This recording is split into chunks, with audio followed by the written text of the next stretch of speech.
School districts all over the area have different cell phone policies. Some allow them, while others are working on different ways to keep them out of the classroom. We want them to have it, we just don't want them to be distracted by it. Students locking up their phones and securing them each day. Washington School District has a no cell phone policy, and just last year it implemented Yonder pouches. It's a secure bag students put their phone in and keep with them all day.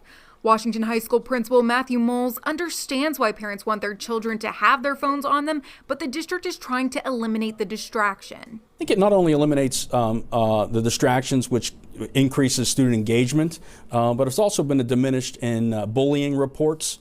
So also a positive increase in student social emotional well-being. In today's world, anything can happen, even in the safest place like a school. We asked parents what their thoughts are on cell phone policies in schools. Some saying students should be allowed to have phones in school in case of an emergency. I think the children should be allowed to take them into school, but not have them accessible during class. Most kids do know how to use their phones if an emergency happens. Of course, we can't immediately rush to the school, but at least we're aware. While others say phones need to be kept out of the classroom altogether. If there is an emergency, parents can handle it the old-fashioned way, calling the office. The parents can email their kids because they have their Chromebooks, or they can go old school and just call the principal's office and let them know, and then they contact the teacher and pull the kid out of class and talk to mom or dad or whomever.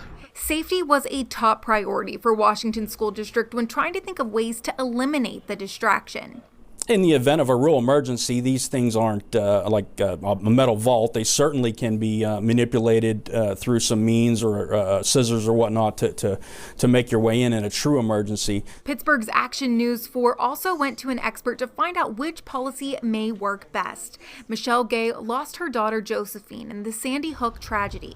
She is now the co-founder of Safe and Sound Schools. She says districts ultimately need to do what's best for their students. They can actually be a great asset in many ways educationally, in terms of safety and security, in terms of communicating with parents in real time about really important things. We reached out to several other school districts in the area to find out what their policies are.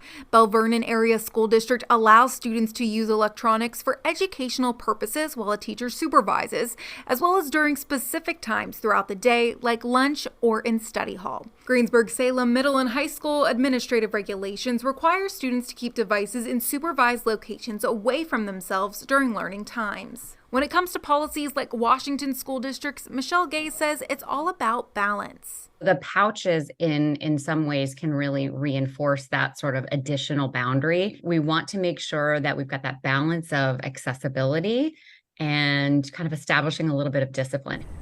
All districts choosing a policy that they think works best for their students. Reporting in Washington, Ava Rash, Pittsburgh's Action News 4.